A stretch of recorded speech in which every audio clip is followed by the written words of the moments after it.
When it comes to Dwyane Wade, it's clear that the Miami Heat want him back, and they're willing to be patient while he figures out his plan.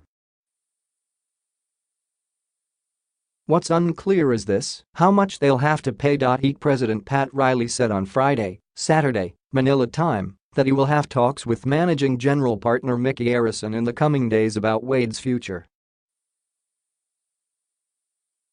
Realistically, there's only two contract options for Miami to present Wade: the $5.3 million exception or the $2.4 million veteran minimum.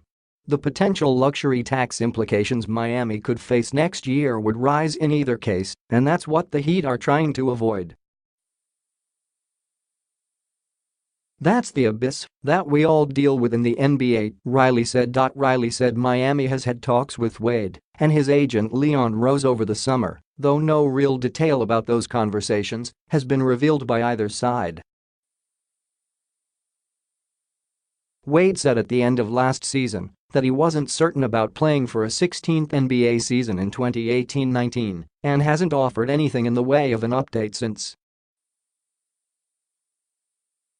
He has been doing on-court workouts regularly in recent weeks, including a session on Thursday in Las Vegas with LeBron James, but that doesn't necessarily indicate a decision about playing or not.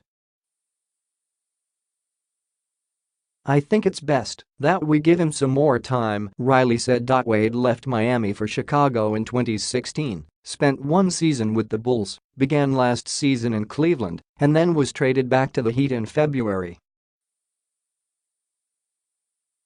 Wade appeared in 26 regular season and playoff games with Miami after the trade, all off the bench, averaging 12.9 points. For his career, the future Hall of Famer is averaging 22.5 points, and he leads the Heat all-time lists in several statistical categories.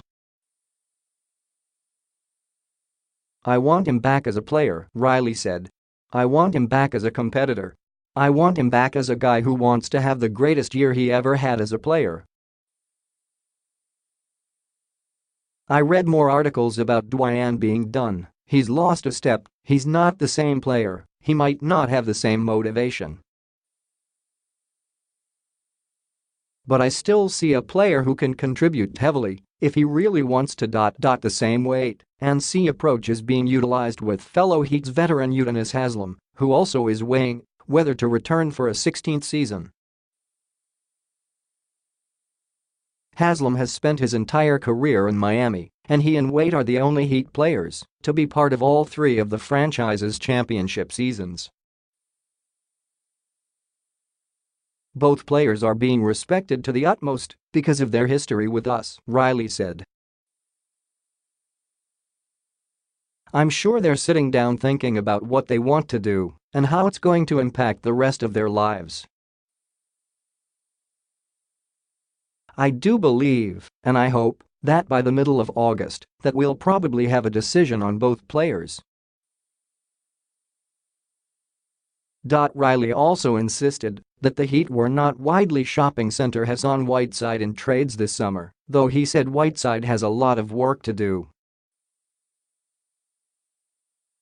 Whiteside has often expressed unhappiness with his role in Miami, and he and coach Erik Spoelstra have met this summer to try to find common ground.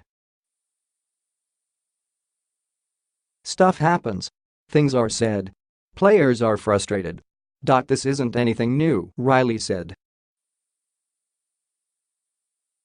Whiteside will be part of the NBA Africa game next week in South Africa, accompanied by Heat assistant coach Jerwin Howard. The Heat will have talks with Justice Winslow's representation next month about an extension. "We look as Justice as an anchor, as one of our anchor pieces," Riley said. Riley said Dwyane Wade's ankle surgery is ramping up his rehabilitation